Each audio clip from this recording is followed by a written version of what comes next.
नमस्कार। आज मैं महाराष्ट्र, छत्तीसगढ़, यूपी का उपचुनाव और जहाँ जहाँ भी है उसके बारे में चर्चा करूँगा। आप ध्यानपूर्वक सुने, समझें कि मैं किस बात का संकेत दे रहा हूँ। आज हिंदुस्तान को आज़ाद हुए 76वां साल है, जिसमें से 61 साल तक कांग्रेस ने राज किया। और इस राज में आपने देखा होगा कि गरीब को तो लूटा इन्होंने और अपने घर भरे, और पूरे हिंदुस्तान को कितना गरीबी रख रखा था। परंतु 2014 में मोदी जी जब सेंटर में प्रधानमंत्री बने, उसके बाद कितना तो इनका कर्ज उतारा, और जिसको हिंदुस्तान को बाहर के देशों में बहुत ही घृणित दृष्टि से देखा जाता था, आज जैसे उसका आदर सत्कार हो रहा है। ये आदर सत्कार इसलिए हो रहा है कि मोदी जी ना तो खुद खाते ना दूसरे को खाने देते हैं। यदि इसमें अपनी पार्टी का कोई आदमी ठीक काम नहीं कर रहा है तो उसको भी पीछे हटा देते हैं, उसकी जगह दूसरा ले आते हैं, क्योंकि एक कर्मिष्ठ है। इनको कर्म में ही देखा जाता है। और मैंने अपने ध्यानवस्था में जिनको देखा है तो 3-3.5 घंटे से ज़्यादा ही नहीं सोते। 20.5 और 21 घंटे ये काम करते हैं रोज। और जब से ये प्रधानमंत्री कुर्सी पे बैठे हैं, इन्होंने एक भी छुट्टी नहीं की है। और जो प्रधानमंत्री को ख्वाब देखने जा रहा शहजादा, ये देखना कि कितने दिन बाद विदेशों में घूमता है और कहाँ कहाँ क्या क्या गुल खिलाता है, इसका भी आपको पता लग गया। और जितनी भी अपोजिशन की पार्टियाँ, चाहे कांग्रेस है, चाहे समाजवादी पार्टी है, चाहे तृणमूल है, चाहे डीएमके है, चाहे एनसीपी है, इनमें से किसी का भी रिकॉर्ड अच्छा तो आप बता सकते हैं। और मुझे सबसे ज़्यादा दुख है समाजवादी पार्टी का। इन्होंने हिंदुओं को, कार सेवकों को कैसे गोलियों से बनाया था राम मंदिर में, और आज ये कह रहे हैं कि हम हिंदू हैं, सनातनी, और जबकि मुसलमानों वाली टोपी पहनते हैं, उन्हीं का आदर सत्कार करते हैं। और सत्ता तो सारी इनकी जो है गुंडों के हाथ में थी, इसके अपने हाथ में कुछ नहीं था। ये चाहते हैं गद्दी संभालनी है तो गुंडे। और रोडों का हाल ये था कि जब पूछते थे कि यूपी कहाँ से स्टार्ट होगी, तो हर ड्राइवर कहता है जहाँ पे रोड में गड्ढे आने शुरू हो जाए समझो यूपी स्टार्ट हो गई। और योगी जी के आने के बाद यूपी आज गड्ढा मुक्त है। और जहाँ तक इन्होंने आज तक बिजली नहीं दिखाई थी, वहाँ बिजली और रोड कितने अच्छे बने हैं। और किसानों की कितनी मदद की है, कितना किसानों का चीनी मिलों का डूबा हुआ पैसा दिलाया। तो जो 9 सीटों पे चुनाव हैं अभी, मैं उन वोटरों से निवेदन कर रहा हूँ कि यदि आपने हिंदुस्तान को सोने की चिड़िया बनते देखना है तो बीजेपी के अलावा और किसी पार्टी को वोट ना दें। तो आप देखेंगे कि यूपी में कितना सुधार हो रहा है। अभी जो चुनाव हुए थे 37 सीटें लेके अपने आप को समझ रहे कि हम ही प्रधानमंत्री हैं, और हमारी सीटें जो इससे कम आई उसमें कितने खुश थे। और आज उसके बाद इन्होंने कितना गदर मचाया और कितने अत्याचार किए, आप इससे सबक सीख सकते हैं। अब मेरा महाराष्ट्र वालों से और छत्तीसगढ़ वालों से निवेदन है कि यदि आप अपने राज्य को दंगा मुक्त और उच्च कोटि पे ले जाना चाहते हैं तो ये जो भी पार्टियां बीजेपी के अलावा किसी को भी वोट ना दें, क्योंकि कांग्रेस ने 26/11 में क्या क्या नहीं किया था। और यदि एक उग्रवादी ना पकड़ा जाता तो कहते ये हिंदुओं का कर्म है सारा। और इन्होंने कितने कांड किए। अभी सबसे ज़्यादा जो महाराष्ट्र का खतरनाक आदमी है जिसका कोई दीन मान नहीं है वो है उदय ठाकरे। इसके बाप ने ये कहा था कि मरते दम तक मैं कांग्रेस का कभी हाथ नहीं पकड़ूंगा, इनसे जुड़ूंगा नहीं, और उन्हीं की गोदी में बैठा जाके। और कितना नुकसान किया। और जो वहाँ पे सन्यासियों पे हमला कराया उसमें इसने कौन सा सहयोग दिया। और वहाँ पे भी हिंदुओं को मुसलमान ही बनाने लगा। राज ठाकरे का बेटा अपने आप को समझते हैं कि हम हिंदू हैं, हिंदू नहीं हैं। ये पता नहीं ठाकरे जी की क्या पिछले जन्म की देन थी जो कर्जा लेने आया। इसने ठाकरे जी का नाम ही डुबो दिया।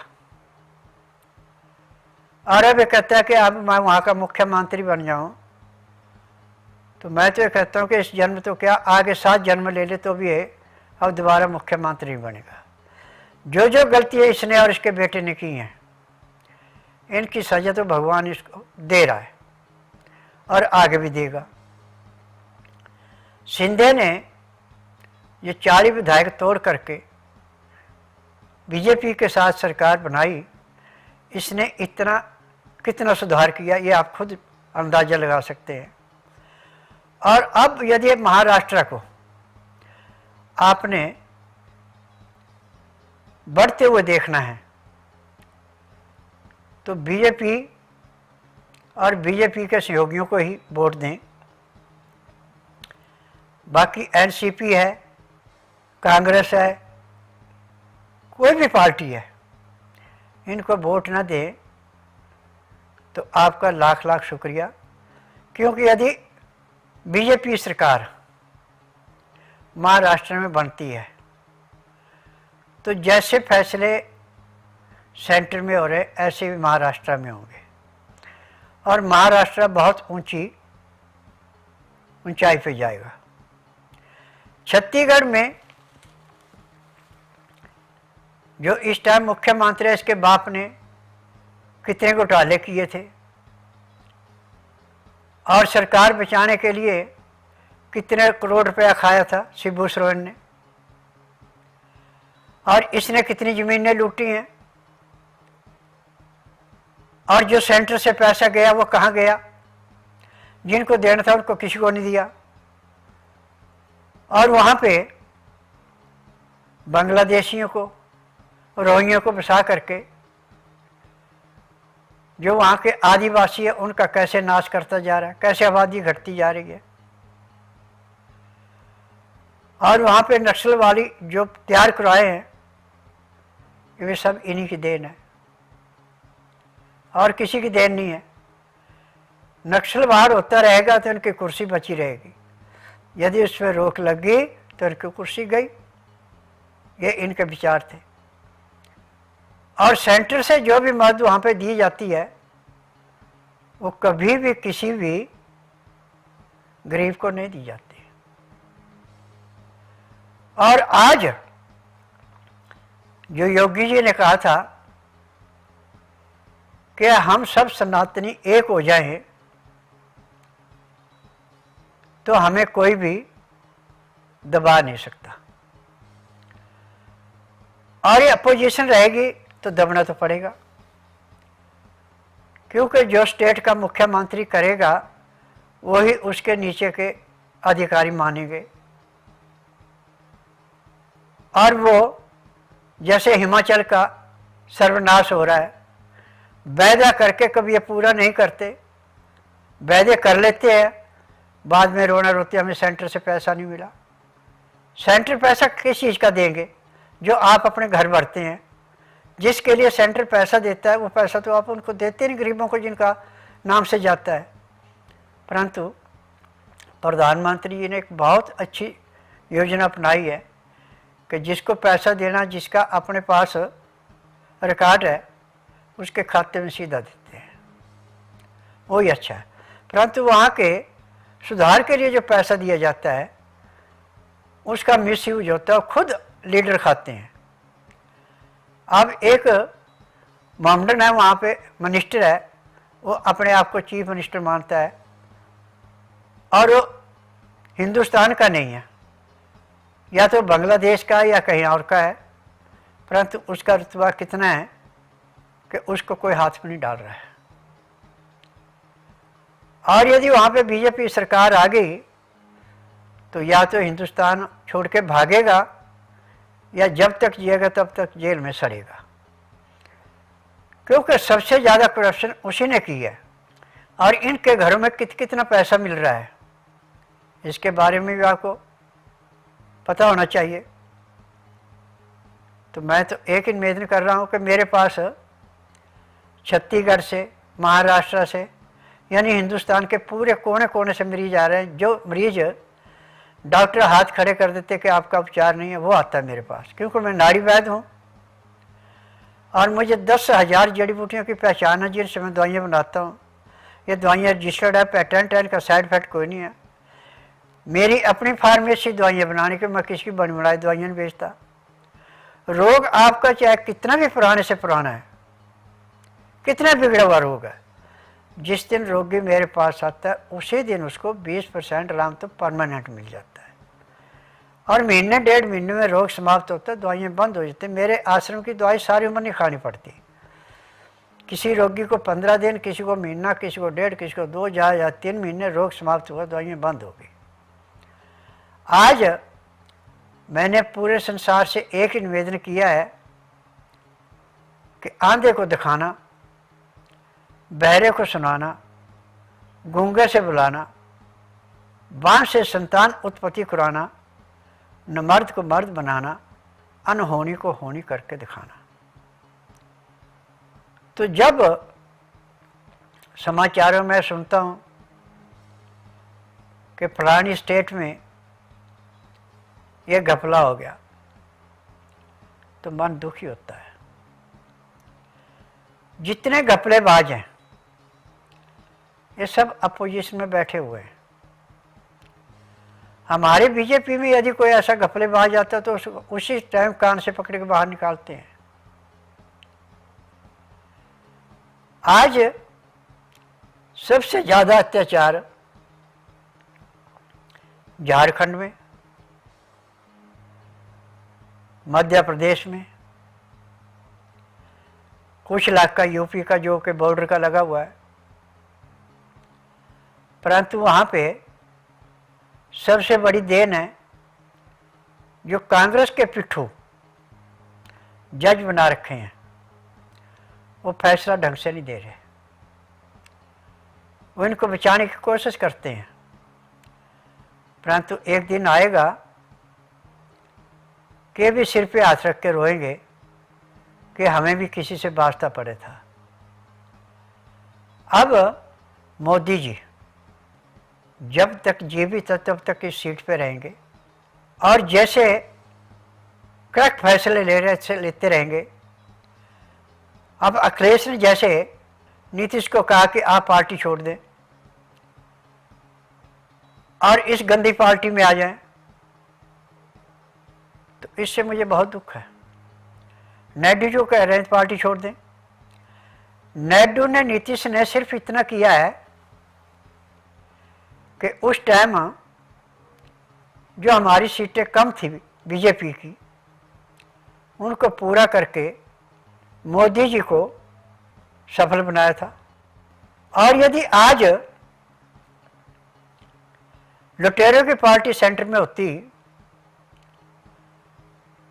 तो जो ये सफलता हिंदुस्तान को मिली है, ये सारे की सारी बर्बाद हो जाती।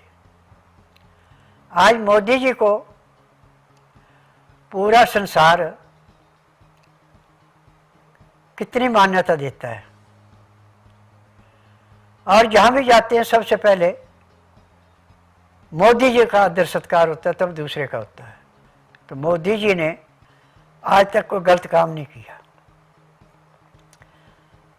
जब से मैं इनको जानता हूँ तब से मैंने एक ही बात सुनी है कि मोदी जी अपने परिवार को भी और बाहर वालों को सबको अपना परिवार मानते हैं, बराबर मानते हैं। यानी कि परिवार में जैसे इन्होंने बेटा बेटी दादा मौसा चाचा भर्ती करके, इसने कोई नहीं किया। और हर एक की मदद दिल खोल के करते हैं। कई बार तो जो इनके अंग रक्षक तो है वो भी परेशान हो जाते हैं, ये किसी से मिलने के लिए इतने उतावले हो जाते हैं। और आज तक मोदी योगी ये दो ऐसे नेता हैं जिनको परिवार से किसी किस्म का संबंध नहीं है। अपने कार्य करने में पीछे नहीं हटते और जहाँ पे कोई थोड़ी सी भी गलती देखते हैं वहाँ पे उसका सुधार करते हैं। यूपी में जब भी कोई फंक्शन हिंदुओं का होता था तो वहाँ पे मुसलमान कितना अत्याचार करते थे। और जो गंगा जल शिव जी पे चढ़ाने के लिए लाते थे उसमें कितने मुसलमान अत्याचार करते थे। और गरीबों की कितनी इन्होंने ज़मीनें लूट के क्या क्या नहीं किया था। परंतु आज योगी ने यूपी को लाइन पे लगा दिया। जितने भी उग्रवादी थे, मस्टंडे थे, जिनके ऊपर मुलायम और मुलायम के बेटे ने राज किया, आज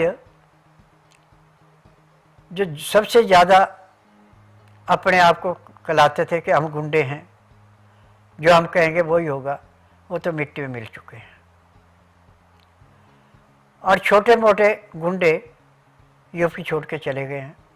जहाँ भी उनका पता लगता है अपराध करके गए, वहाँ से भी योगी जी ऐसे लाते हैं निकाल के जैसे पानी में से मछली को लाते हैं।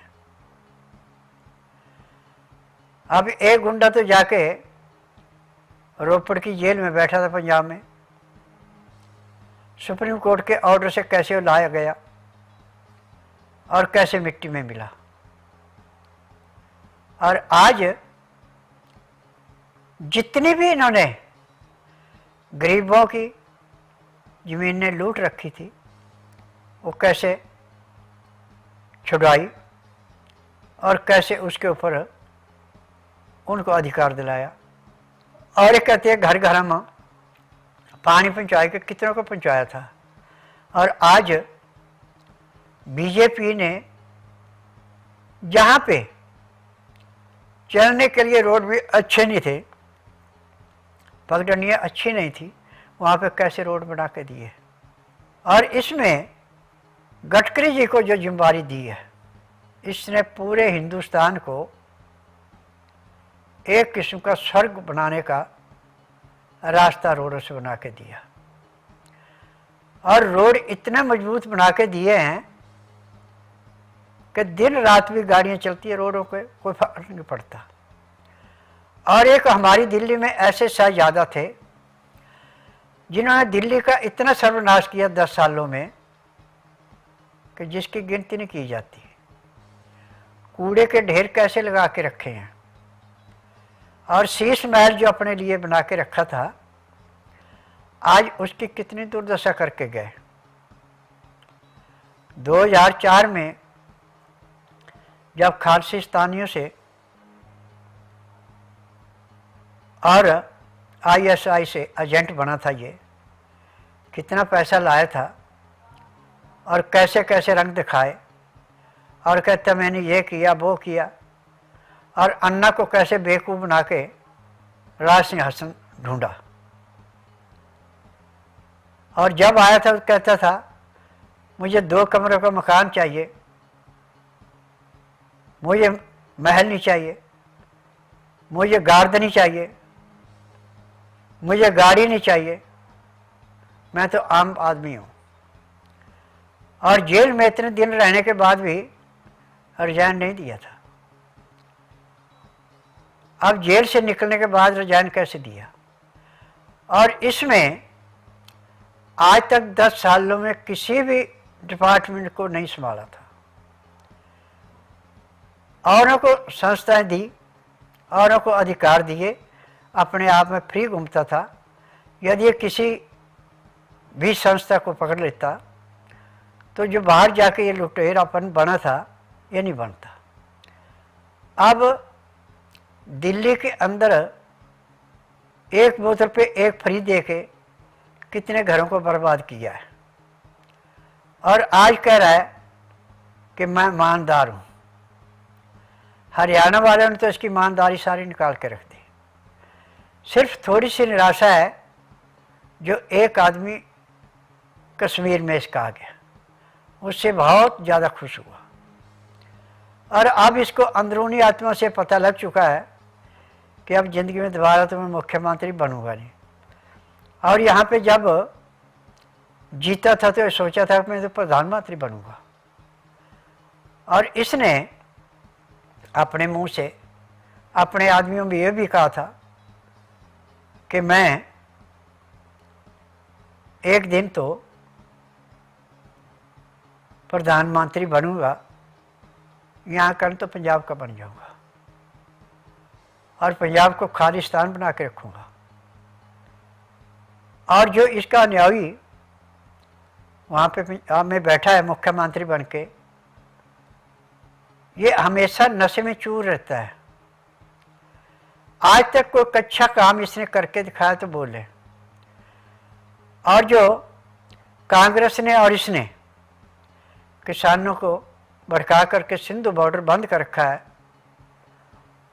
इसका तो इनको दोनों को ऐसा साफ लगेगा कि ज़िंदगी भर याद करेंगे कि हाय हमने बीजेपी को बर्बाद करने के लिए जो सीढ़ियाँ लगाई थी वो उल्टी अपने ऊपर पड़ गई। क्योंकि अब तो किसानों ने कह दिया कि हम कांग्रेस के कहने पे और आम पार्टी के कहने पे ये धरना दे रहे हैं और ये हमारी पूरी मदद कर रहे हैं। अब हरियाणा में भगवान ने चाहा तो हरियाणा तो बिल्कुल कांग्रेस मुक्त और यूपी भी कांग्रेस मुक्त होने वाला है। और ऐसे पूरे हिंदुस्तान में ही कांग्रेस मुक्त क्या दूसरी पार्टी मुक्त भी हो जाएगा। अब जहाँ जहाँ पे क्रिश्चियन है और मुसलमान बहु इलाका है, वहाँ पे हिंदुओं की कैसी दुर्दशा हो रही है। और बांग्लादेश में हिंदू मारे, इन्होंने किसी ने कोई चर्चा की उसके ऊपर, बल्कि उनकी अब जो वहाँ की सरकार है उसकी मदद कर रहे हैं। और आज जो तख्ता पलट अमेरिका में हुआ, इसके बाद बांग्लादेश, पाकिस्तान बड़ी जल्दी या तो हिंदुस्तान का हिस्सा बन जाएंगे या इनके कई टुकड़े हो जाएंगे, क्योंकि वहाँ पे भूखमरी पड़ेगी। चाइना, रसिया, हिंदुस्तान और भी 20 देश जो मिले हैं, ये अब अपना एजेंडा जो चलाएंगे, इसमें अमेरिका पूरा हिंदुस्तान का साथ देगा। क्योंकि राष्ट्रपति का जिसने चुनाव लड़ा है, इसने पहले कह दिया कि मोदी जी तो मेरे उच्च कोटि के मित्र हैं और मैं हिंदुओं के ऊपर आंच नहीं आने दूंगा। तो अब सब जगह सबको मिर्चें लगी हैं। अब यदि आप इस चीज से सब सीखना चाहते हैं, तो जो चुनाव महाराष्ट्र में, छत्तीसगढ़ में और जगहों पे जो हो रहे हैं, उनको चाहिए कि बीजेपी के प्रत्याशी को बहुमत से जिता करके भेजें, ताकि जितने भी इनके कुकर्म हैं, इनका जवाब दिया जाए। आज पूरे संसार के अंदर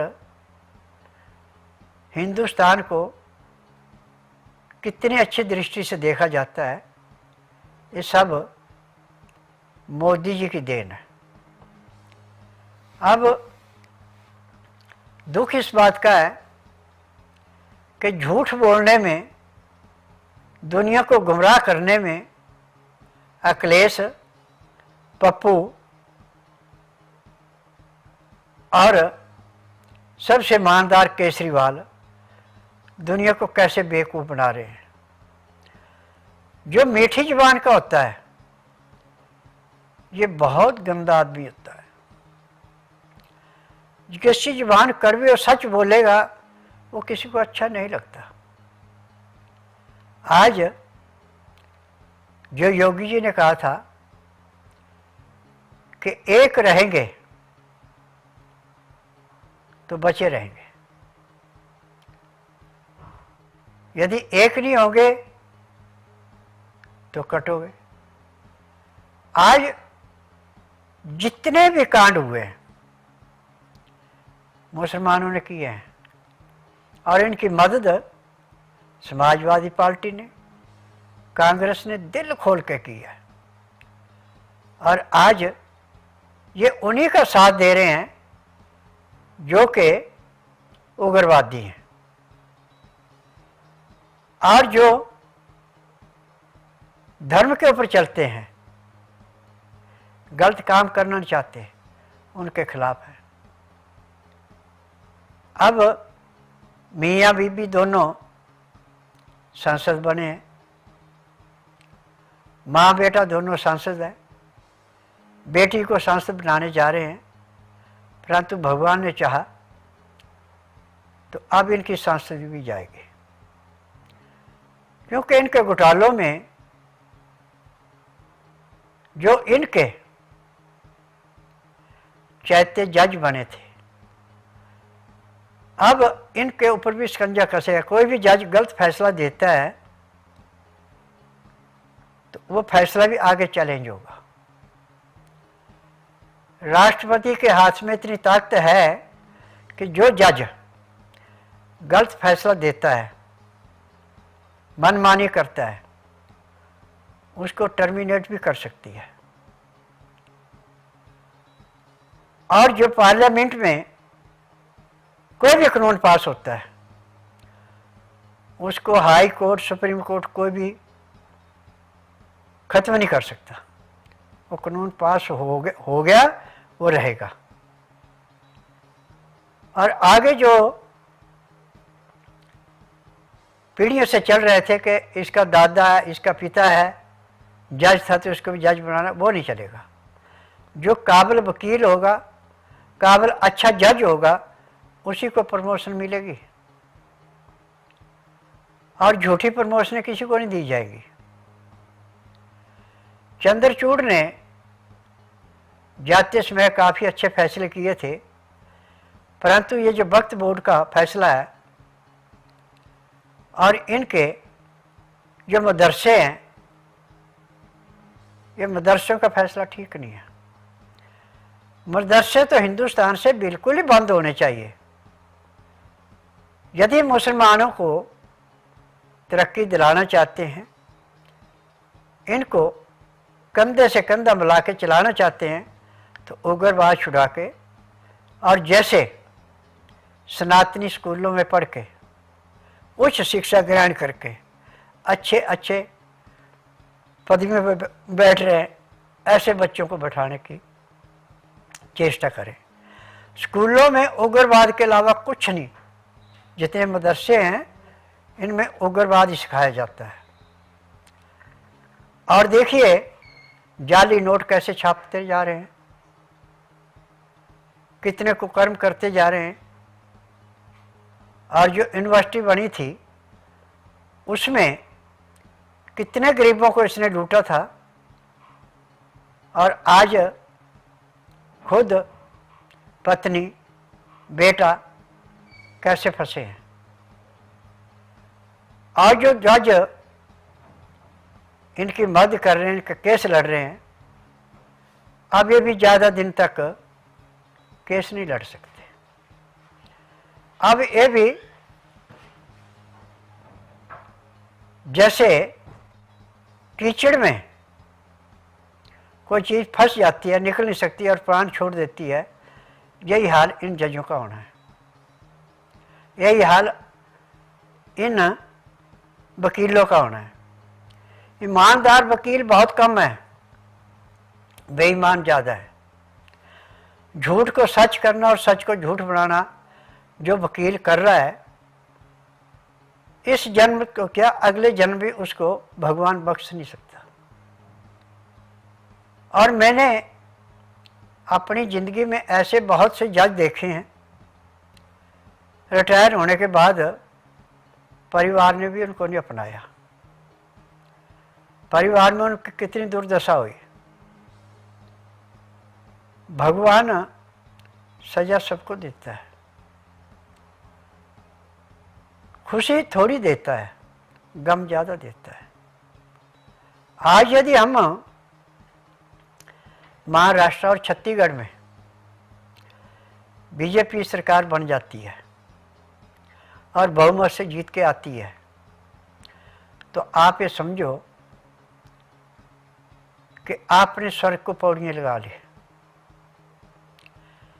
क्योंकि जितने भी ये कांड करने वाले हैं, लुटेरे हैं, उग्रवादी हैं, इनका सब का सफाया ऐसे होगा जैसे कूड़े करकट के ढेर को माचिस की तिल्ली जला के समाप्त करती है। आज जितने भी लीडर हैं, एक दूसरे को नीचा दिखाने के लिए क्या कुछ नहीं कर रहे हैं। राज ठाकरे, उदय ठाकरे एक ही परिवार के दोनों, पर विचारों में जमीन आसमान का अंतर है। उदय ठाकरे ने जो गलती की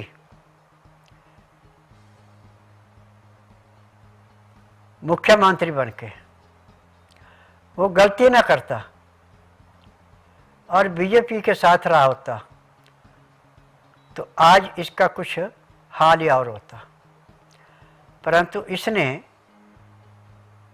जब मुख्यमंत्री रहा तो एक ही काम ऐसा बता दे कि जो उसने ठीक किया हो। अब जो एक्टर मारा उसमें इसके बेटे का पूरा हाथ था, और अभी भी इसके ऊपर पूरा शिकंजा नहीं कसा। और इसके गृह मंत्री ने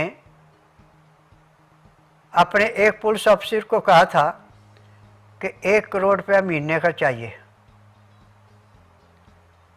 और आज वो कैसे शिकंजे में कसा गया है। और बीजेपी की सरकार जहां भी है, आप किसी मुख्यमंत्री के ऊपर उंगली उठा के दिखाएं कि इसने ये गलत काम किया है, तो मैं मान जाऊं। और मुसलमान क्या कहते हैं कि यूपी में जो बाबा ने कहा कि बटोगे तो कटोगे, ये गलत नहीं कहा। जब आप काटने का काम करते हैं तो कहना पड़ता है।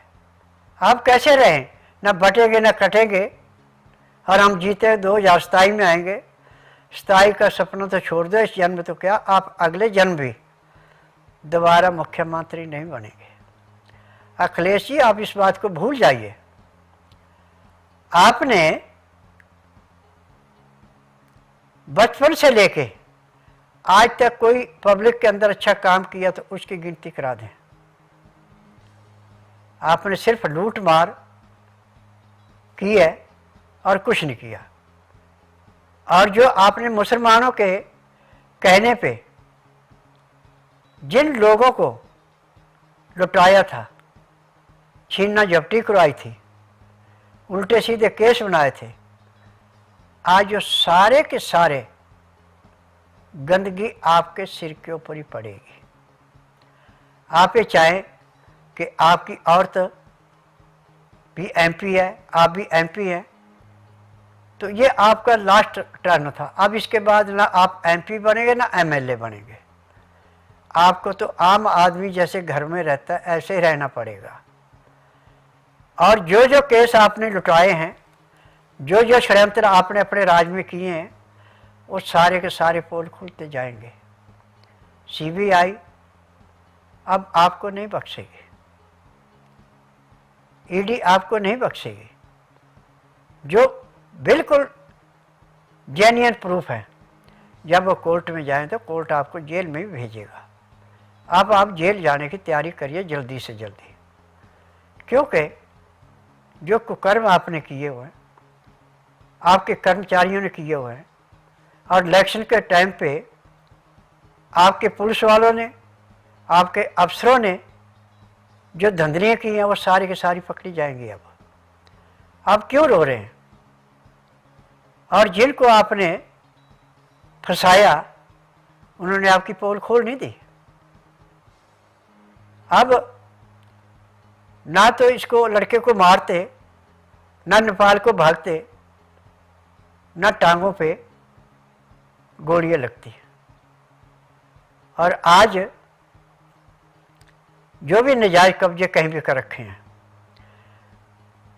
ये और जगह कहीं निकले ना निकले, यूपी में तो कोई नहीं बच सकता।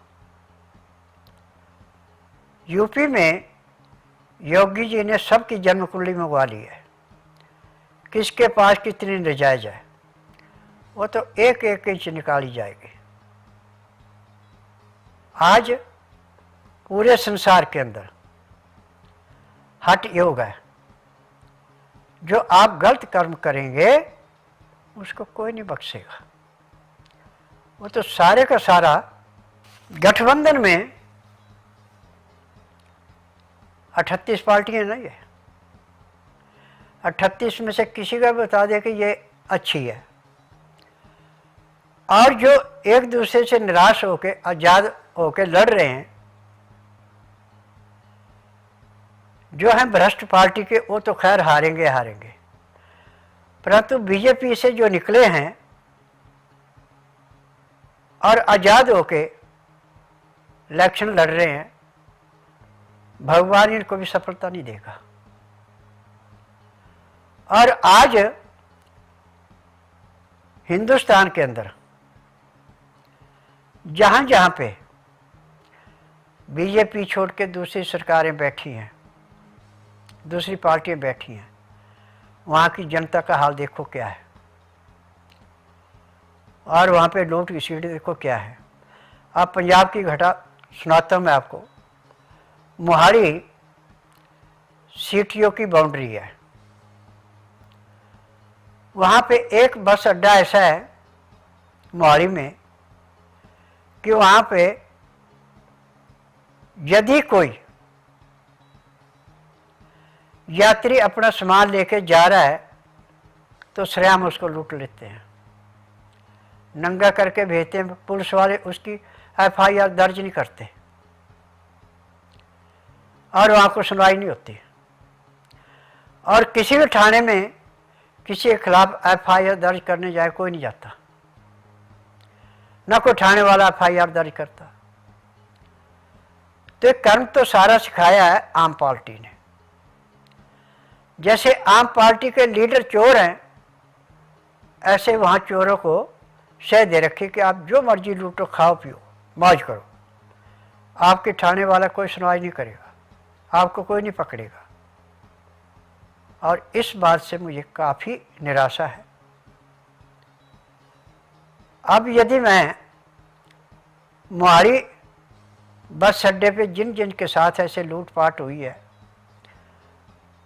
उनको टीवी के माध्यम से लाके उनके मुंह से यदि मैं आपको सुनाऊं तो आपकी आंखों से आंसू आएंगे कि इन्होंने अपनी जान बचाई कैसे। इतनी दुर्दशा होती है, और पुलिस वाले देखते हैं कि इसके साथ अत्याचार हो रहा है, परंतु वो वर्दी पहन के ऐसे खड़े रहते हैं, किसी की मदद नहीं करते। ये पंजाब की हालत है। और पंजाब में जो दूसरे दिन तरह तरह के षड्यंत्र हो रहे हैं, ये सब आम पार्टी की देन है। और आम पार्टी का बादशाह ये चाहता है कि मैं उस मुख्यमंत्री से रिजाइन ले लूँ और खुद वहाँ मुख्यमंत्री बन के बैठ जाऊँ, तो इस जन्म क्या आप अगले जन्म भी पंजाब के मुख्यमंत्री नहीं बन सकते। भगवान भले ही आपको बताए कि मैं रिजाइन दे रहा हूँ, आप मेरी कुर्सी संभालो, आपको कोई स्वीकार नहीं करेगा, क्योंकि आपके कुकर्मों की सजा आपको भगवान देगा। और अब जब इलेक्शन होगा पंजाब में तो दोबारा आम पार्टी का एक भी कैंडिडेट जीत नहीं सकता, क्योंकि इन्होंने कोई कर्म अच्छा किया ही नहीं, सब जगह लूट मार की है। जो लूट मार से थोड़ा सा परहेज करके उसने दूसरी पार्टी ज्वाइन कर दिया, छोड़ दे। तो मैं तो एक ही बात कहता हूँ बार बार कि हिंदुस्तान को सोने की चिड़िया बना के रखना है तो आप बीजेपी को ही वोट दें, दूसरी किसी पार्टी को वोट न दें। आप जयचंद न बने, जैसे जयचंद ने मुसलमानों को बुला करके पूरे हिंदुस्तान पे मुसलमान राज्य फैलाया था, ऐसे आप एक चेष्टा न करें। यदि आप ये चेष्टा करते हैं तो आप भी नरक के भागी हैं। अब घर बैठे अपना और अपनों के रोगों का करे इलाज।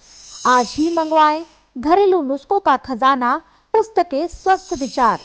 गायत्री सिद्ध पंडित लक्ष्मण दास रतन भारद्वाज जी के 70 वर्षों के अनुभवों से लैस इन पुस्तकों में होगी सेहत से जुड़ी हर एक जानकारी। तो आज ही स्वस्थ तन और सुखी जीवन के लिए ऑर्डर कीजिए स्वस्थ विचार की 10 पुस्तकों का सेट मात्र 950 रुपए में। ऑर्डर के लिए अभी संपर्क करें। इन पुस्तकों के लिए डीडी आपको स्वस्थ विचार के फेवर में भेजना होगा।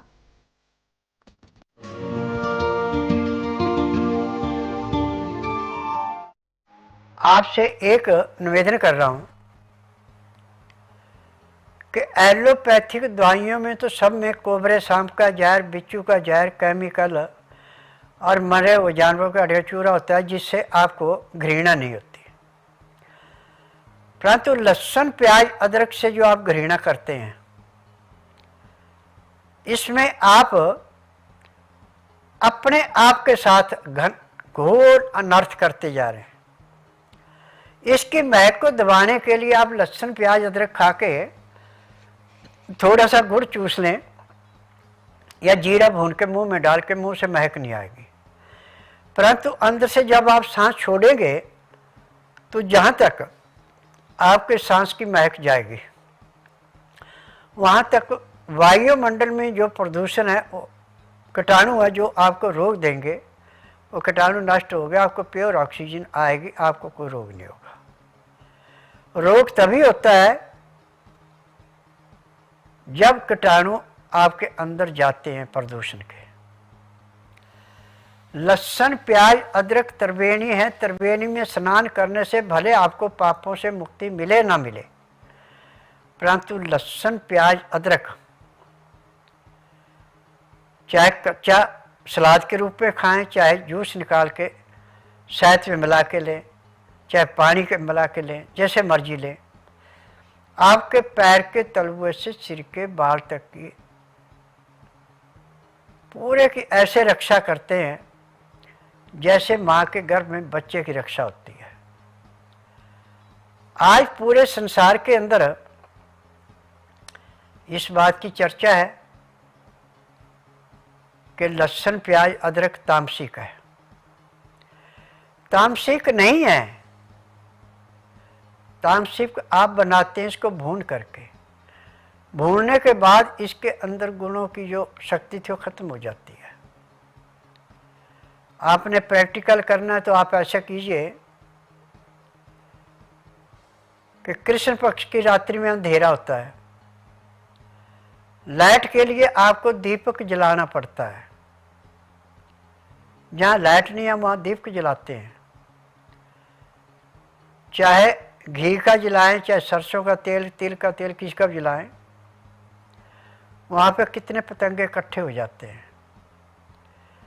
यदि वहाँ दीप के पास आप प्याज काट कर रख देते हैं तो पतंगे आएंगे, परंतु दीप के पास नहीं जाएंगे। जहाँ तक उस प्याज की महक आ रही वहाँ तक पतंगा फटक नहीं सकता। लहसुन प्याज अदरक का रस निकाल करके आप गंदी नाली का पानी शीशे गिलास में रखें और उसमें 2-4 बूंद लहसुन प्याज अदरक के रस की डाल के उसको ढक के रखते 15 मिनट के लिए। 15 मिनट के बाद आप देखेंगे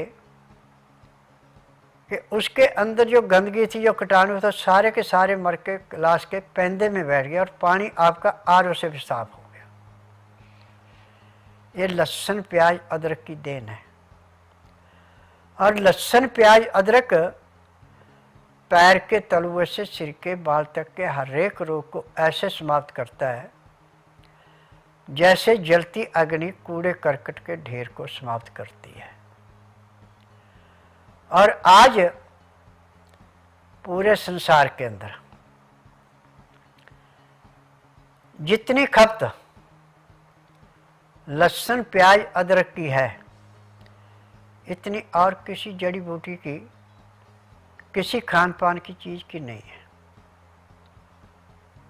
और इसके अंदर के गुण देखिए। आपको बुनियादी बुखार हो गया और आप चारपाई पे एड़ियाँ रगड़ने के लिए मजबूर हो गए। आप 1 गिलास पानी गर्म करके उबाल के नीचे उतार लें। आप मोटी तुल्य लहसुन की तो 3, छोटी या तो 7 पीस करके उस पानी में मिलाएं। जब उसका टेम्परेचर 15 से 18 डिग्री के अंदर हो, ज़्यादा तेज़ गर्म पानी में नहीं मिलाना, और उस पानी को आप पीना शुरू करें। सिप सिप करके पिएं। 1 गिलास पीने में आधा घंटा लगाएं। यदि आपके शरीर में बुखार 104 साढ़े 4 तक भी है तो आधे घंटे में 98.4 पे आएगा। बुखार का नाम अनुसार नहीं रहेगा। आपको कोई भी दवाई इतना काम नहीं करेगी जितना कि लहसुन पानी में मिला के पीने से करे, क्योंकि जैसे अंदर जाएगा तो खून के अंदर जहाँ जहाँ जो कीटाणु है, जिसको महक मिलती गई वो वहीं लुटकता गया। और बुखार जो है ये कोई रोग नहीं है, ये संकेत दे रहा आपको, घंटी है ये का। जैसे कोई मेहमान आपको मिलने आता है, दरवाजे पे घंटी लगी, उसको बजाता है तो आप बाहर आते हैं कि कोई आया। यही बुखार का काम है। खांसी है, जुखाम है, टीबी है, दमा है, कोई भी रोग है, लहसुन प्याज अदरक इससे ऐसे रक्षा करता है जैसे माँ के गर्भ में बच्चे की रक्षा होती है। परंतु रोग के अनुसार इसके लेने के तरीके अलग अलग हैं। और आज हम सबसे ज़्यादा दुखी है दांतों से। किसके दांतों से खून आ रहा है, और किसी के मसूड़े फूले हैं, किसी की जीभ में छाले हैं। यदि आप लहसुन प्याज अदरक का रस शहद में मिला के और मुंह में रख के आस्ता आस्ता चूसते हैं तो आपके छाले भी खत्म, आपके मसूड़ों की सूजन भी खत्म, और आपको जो पानी पीने में भी तकलीफ थी वो भी खत्म। लहसुन प्याज अदरक जख्म भरने के लिए, पाचन शक्ति को मजबूत करने के लिए, और शरीर के हर अंग को चुस्त दुरुस्त रखने के लिए एक किस्म का अमृत है। यदि आप अमृत को ठीक ढंग से पीना सीखे तो आप मृत्यु पे वशीकरण कर लेते हैं। यदि अमृत को जहर मिला के पिएंगे तो आपको जीवन दान तो थोड़ा मिलेगा, परंतु दुख भोगना पड़ेगा। अब जितने भी रोग हैं हमारे गलत खान पान से है। छना हुआ आटा, धुली पॉलिश वाली दालें, फ्रिज की रखी चीज़ें, एसी में ज़्यादा देर बैठना, और नायलॉन, टेरिकॉट, टेरीवूल, साटिन के कपड़े पहनना, ये आपको एक किस्म के रोग नहीं 36 किस्म के रोग पैदा कर रहे हैं। और आज कपड़े पहनने हम बिल्कुल भूल चुके हैं। सूती कपड़े के अंदर चमड़ी का कोई रोग नहीं है, परंतु जब आप पुराने कपड़ों को दोबारा रुई बना के, उसका धागा बना के, प्लास्टिक बना के कपड़े को पहन रहे हैं, ये कपड़ा आपके शरीर में ऐसे बीमारियां पैदा कर रहा है, चमड़ी की भी और भी कई किस्म की। जैसे रेते में पानी डाल के रेता पानी चूसता रहता, बहने नहीं देता, ऐसे बीमारियां शरीर में फैलती जा रही हैं। आज एक्जिमा, सोराइसिस बड़ी तेजी से फैलता जा रहा है। ये सब आपके इस आर्टिफिशियल कपड़े की देन है। वाले को कोई रोग है नहीं। और सूती कपड़ा न गर्मी में गर्म है न सर्दी में ठंडा है, ये हमेशा टेम्परेचर नॉर्मल रखता है। परंतु जो आर्टिफिशियल कपड़े हैं गर्मी में तो बेथा गर्म लगते हैं और सर्दी में कठोर देते हैं, बहुत ठंड पैदा करते हैं।